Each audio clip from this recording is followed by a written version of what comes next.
بسم اللہ الرحمن الرحیم۔ حضرت ابو ذر غفاری مشہور صحابی رسول صلی اللہ علیہ وآلہ وسلم ہیں، جو بعد میں بہت بڑے علماء اور پرہیزگاروں میں سے ہوئے۔ جب انہیں رسول صلی اللہ علیہ وآلہ وسلم کی نبوت کی اطلاع ملی تو اس نے اپنے بھائی کو حالات جاننے کے لیے وہاں روانہ کیا کہ جو شخص یہ دعویٰ کرتا ہے کہ میرے پاس آسمان سے وحی آتی ہے، اس کی خبر لاؤ اور اس کے کلام کو غور سے سننا۔ جب وہ مکہ آئے تو حالات معلوم کر کے اپنے بھائی ابو ذر کو بتایا کہ میں نے اسے اچھی عادتوں اور عمدہ اخلاق کا حکم دیتے ہوئے سنا اور دیکھا ہے۔ تو پھر حضرت ابو ذر غفاری نے خود سامان سفر لیا اور سیدھا مکہ مسجد حرام میں پہنچا، لیکن محمد صلی اللہ علیہ وآلہ وسلم کو نہیں پہچانتے تھے اور کسی سے آپ صلی اللہ علیہ وآلہ وسلم کے بارے میں پوچھا بھی نہیں، اور شام تک اسی طرح رہے۔ شام کے وقت حضرت علی نے دیکھا کہ ایک مسافر پردیسی ہے تو انہیں اپنے ساتھ گھر لے آئے، کھانا دیا۔ مسافروں، غریبوں اور پردیسیوں کی خبر گیری کرنا حضرت علی کی طبیعت میں شامل تھا۔ رات گزارنے کے باوجود حضرت علی نے ابو ذر سے کچھ نہ پوچھا۔ صبح ہوئی تو مسجد میں آ گئے اور دن سارا اسی حالت میں گزر گیا۔ دوسرے دن شام کو پھر دیکھا حضرت علی نے اور سوچا کہ یہ مسافر پردیسی کسی کام کے لیے آیا ہے تو کام نہ ہونے کی وجہ سے ادھر ہی ہے، تو پھر اپنے ساتھ گھر لے آئے۔ رات کو کھانا دیا اور سلایا، مگر پوچھا پھر بھی نہ۔ جب تیسری رات ہوئی تو حضرت علی نے پوچھا کہ تم کہاں اور کس کام کے لیے آئے ہو؟ تو حضرت ابو ذر غفاری نے پہلے اسے قسم دی کہ سچ بتانا، پھر اپنی بات سنائی۔ حضرت علی نے فرمایا کہ بے شک محمد صلی اللہ علیہ وآلہ وسلم اللہ کے رسول ہیں، اور صبح کو جب میں جاؤں تو میرے ساتھ چلنا، میں تمہیں وہاں تک پہنچا دوں گا۔ لیکن راستے میں مخالفت کا زور ہے تو مجھے کوئی شخص ایسا ملے جس سے تم کو میرے ساتھ چلنے سے خطرہ کوئی ہو تو میں پیشاب کرنے یا اپنا جوتا درست کرنے لگوں گا، اور تم سیدھے چلتے رہنا، رکنا نہیں، جس سے تمہارا میرا ساتھ نہ کسی کو پتہ چلے گا۔ اس طرح صبح کو وہ محمد صلی اللہ علیہ وآلہ وسلم کی خدمت میں حضرت علی کے پیچھے پیچھے چلتے ہوئے پہنچے۔ وہاں جا کر رسول صلی اللہ علیہ وآلہ وسلم سے بات چیت ہوئی اور اسی وقت مسلمان ہو گئے۔ رسول اکرم صلی اللہ علیہ وآلہ وسلم نے فرمایا، ابھی اپنے اسلام کو کسی پہ ظاہر نہ کرنا اور سیدھا اپنی قوم کے پاس چلے جاؤ، جب ہمارا غلبہ ہو جائے گا تو چلے آنا۔ ابو ذر نے عرض کیا کہ یا رسول اللہ صلی اللہ علیہ وآلہ وسلم، جس کے قبضہ قدرت میں میری جان ہے، اس ذات کی قسم میں اس کلمہ کو ان بے ایمانوں کے درمیان بلند آواز سے پڑھوں گا۔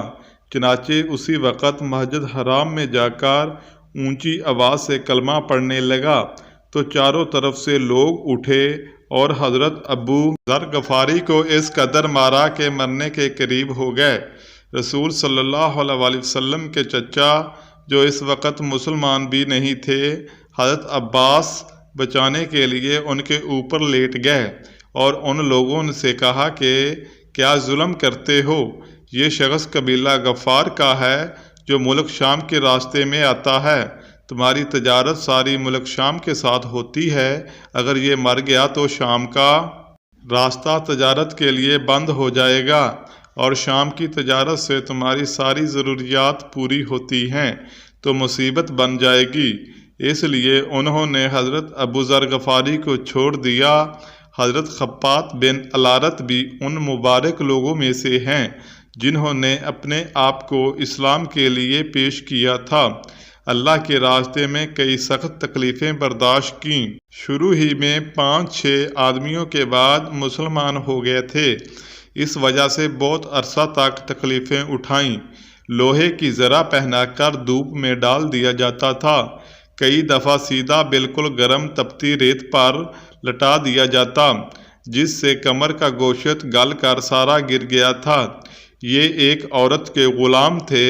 جب اس کو خبر ملی کہ یہ رسول صلی اللہ علیہ وسلم سے ملتے ہیں تو اس کی سزا میں لوہے کو گرم کر کے حضرت خباب کے سر کو داغ دیتی تھی۔ حضرت عمر نے ایک دفعہ اپنے زمانہ خلافت میں حضرت خباب سے ان کی تکلیفوں کی تفصیل پوچھی جو ان کو دی گئی تھی۔ انہوں نے کہا، میری کمر دیکھیں۔ حضرت عمر نے کمر دیکھ کر فرمایا کہ ایسی کمر تو کسی کی میں نے دیکھی نہیں۔ ایک دفعہ رسول صلی اللہ علیہ وسلم نے بہت ہی لمبی نماز پڑھی۔ صحابہ نے اس کے بارے میں پوچھا تو حضور اکرم صلی اللہ علیہ وسلم نے فرمایا، میں نے اس نماز میں اللہ سے 3 دعائیں کی تھیں، جن میں سے 2 قبول ہوئیں اور ایک کو انکار فرما دیا۔ میں نے یہ دعا کی کہ میری ساری امت قید سے ہلاک نہ ہو جائے، یہ قبول ہو گئی۔ دوسری دعا یہ تھی کہ ان پر کوئی ایسا دشمن مسلط نہ ہو جو ان کو بالکل مٹا دے، یہ بھی قبول ہوگی۔ تیسری یہ دعا کی کہ ان میں آپس میں لڑائی جھگڑے نہ ہوں، یہ بات منظور نہیں ہوئی۔ حضرت عمار اور ان کے والدین کو بھی بہت سخت تکلیفیں دی گئیں۔ مکہ کی سخت ریتلی زمین گرم میں سزا دی جاتی۔